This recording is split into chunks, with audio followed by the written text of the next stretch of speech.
उनके मुस्कुराने का असर हमारी सेहत पे पड़ता है। उनके मुस्कुराने का असर हमारी सेहत पे पड़ता है। लोग पूछते हैं दवा का नाम क्या है। अच्छा, दिल्ली आती मेरा बिल्ली शायर बन गया। लेकिन लव और हेल्थ का क्या कनेक्शन? यार देखो, अगर सेहत अच्छी हो ना तो प्यार की सेहत भी अच्छी रहती है। कैसे? तुम्हें बताऊं या दिखाऊं? दिखाओ। चलो। प्यार में जीने मरने के वादे तो सब करते हैं, लेकिन उससे मुश्किल है प्यार निभाना।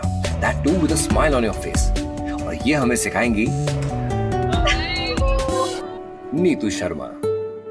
आपके बारे में इतना सुना मैंने। I hope अच्छा सुना होगा। Can I give you a hug? Neetu रहती थी वृंदावन में विद हर जॉइंट परिवार, और वहां उनसे मिलने आए अनुदीप फ्रॉम फ्यू समंदर पार, नाइजीरिया से, जहां वो थे एक बड़ी कंपनी के मार्केटिंग हेड। यंग, डैशिंग, मिलनसार और सेलेब्स के शौकीन। कुछ ही मुलाकातों में नीतू ने दिया दिल, और अनुदीप के हिस्से आया फोन का लंबा चौड़ा बिल। हमारा कोर्टशिप सिर्फ और सिर्फ फोन पे चला था। ओहो, फोन रोमांस। अनुदीप ने बहुत पैसा वेस्ट किया है। फिर फोन कनेक्शन ने लव कनेक्शन को यूं बढ़ाया कि वृंदावन और नाइजीरिया के बीच की दूरियां हो गई खत्म, क्योंकि फिर आया वो दिन, वो विवाह का दिन। ओह यार, कैसा था? थोड़ा बहुत नर्वसनेस थी, वो इसलिए कि शायद गर्मी की वजह से, क्योंकि जून में मैरिज हुई थी। बाद जब स्टेज पे चढ़े तब अनुदीप वहाँ खड़े करके मुस्कुरा रहे थे। क्या बात है, हैप्पी मैन। अनुदीप की मुस्कुराहट के साथ अपने सपने सजाकर नीतू पहुंची नाइजीरिया, जहां एक तरफ तो ना उनका कोई सोशल सर्कल था और उस पर थे रेस्ट्रिक्शंस, जैसे शाम 6 बजे के बाद सिक्योरिटी रीजंस की वजह से घर में ही रहना। जब आप वहाँ पे थे तो ऐसे अनुदीप ने क्या क्या चीजें की जो तुम्हें लगा कि इस सिचुएशन में भी, अनजान शहर में भी, I'm falling in love? वो मेरा बहुत ध्यान रखते थे। मुझे जो चीज़ नहीं भी, मतलब मैं मांगती नहीं थी या मैं कुछ कहती नहीं थी, या अंडरस्टैंड इट वेरी वेल। लोग इशारों में भी अगर बात करें, किसी के घर में भी बैठे तो आराम से हम बात कर सकते हैं। जैसे जैसे दोनों में प्यार बढ़ रहा था, दोनों का परिवार भी बढ़ा और अनुदीप का करियर भी। नीतू की सोशल लाइफ भी बढ़िया हो गई थी, मतलब ऑल वॉज वेल। अब इससे बढ़िया किसी की लाइफ में और क्या हो सकता है? नहीं। अनुदीप को ना दुबई एयरपोर्ट पे एक मोमेंट था जिसमें उनको लगा कि वो is not in feeling well, और ऑल ऑफ अ सडन उनके आईज के आगे ब्लैकआउट हुआ। सेकेंड एपिसोड अक्टूबर के अराउंड हुआ था, while in meeting he was giving presentation. Third time जब अपने फ्रेंड के साथ गाड़ी में आ रहे थे, तब फिर उनके फ्रेंड ने मुझे बोला कि Anudeep is really not well, better है कि आप उसको फोर्सफुली बोलो कि वो इंडिया जाके एक बार चेकअप करा ले अपना। बिना देर किए नीतू अनुदीप के साथ फौरन इंडिया लौटी, जहां डॉक्टर्स ने टेस्ट के बाद पहली बार कुछ ऐसा रिवील किया जिसका उन्हें अंदेशा नहीं था। 18th ऑफ दिसंबर को हमने इनका सीटी करवाया सबसे पहले। तो उन्होंने मुझे बोला कि I am finding some tumour is there. Anudeep, एक जिंदा दिल इंसान, was detected with neuro cancer. बात चिंता की थी, क्योंकि जितनी बड़ी बीमारी उतने बड़े खर्चे, मगर company policy was a big relief.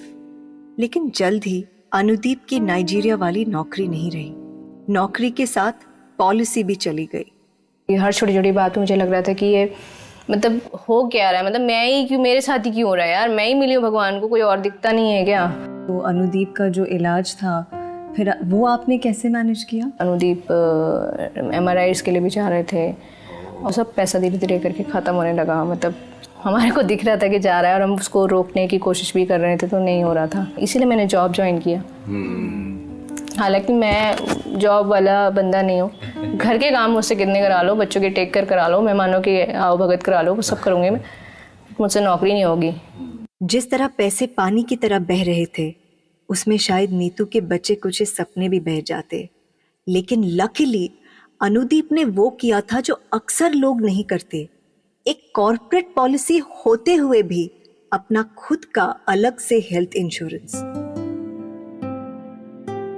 फिर मैंने जाके नीचे TPA में बोला कि हम HDFC अर्गो का पॉलिसी है इनका, तो ई सेड कि ठीक है आपका तो आ जाएगा क्लेम। तो फिर मैं उनको रिम्बर्समेंट के लिए जो भी दवाइयाँ मैं खरीदती थी उन सबका बिल भेजती थी।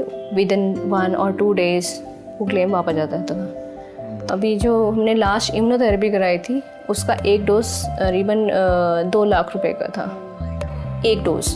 और वो एक डोज का जगह वो 6 डोज चढ़ी थी। एक तरफ से मैं अनुदीप के पैसे जा रहे हैं, उसी समय वो हर दूसरे तीसरे दिन वो पैसे वापस भी आ रहे हैं। तो मेरे लिए वो चीज़ एक बहुत रिलैक्सिंग साइकिल था, वो आज भी है, ऑल बिकॉज ऑफ जो ये पॉलिसी इन्होंने ली उसकी वजह से। लोग एफडी बनाते हैं, अपना घर खरीदते हैं, ये सब चीज़ों की लोग प्लानिंग करते हैं, लेकिन वो इंश्योरेंस के नहीं करते। मेरी मम्मी के साथ भी यही प्रॉब्लम हुआ था। मेरे पापा अगर करते ना तो शायद मेरी मम्मी भी होते इस समय टाइम पीरियड पे।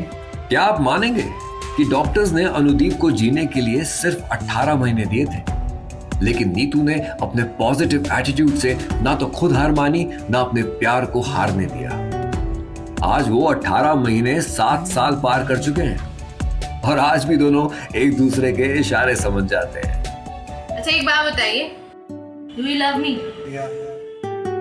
जब इसका क्रेडिट हमने नीतू को दिया तो उन्होंने कहा, अनुदीप का will power is the main primary thing, कि उनको अपनी फैमिली के लिए रहना है। That's why he is still alive and that's why he is still fighting with the disease.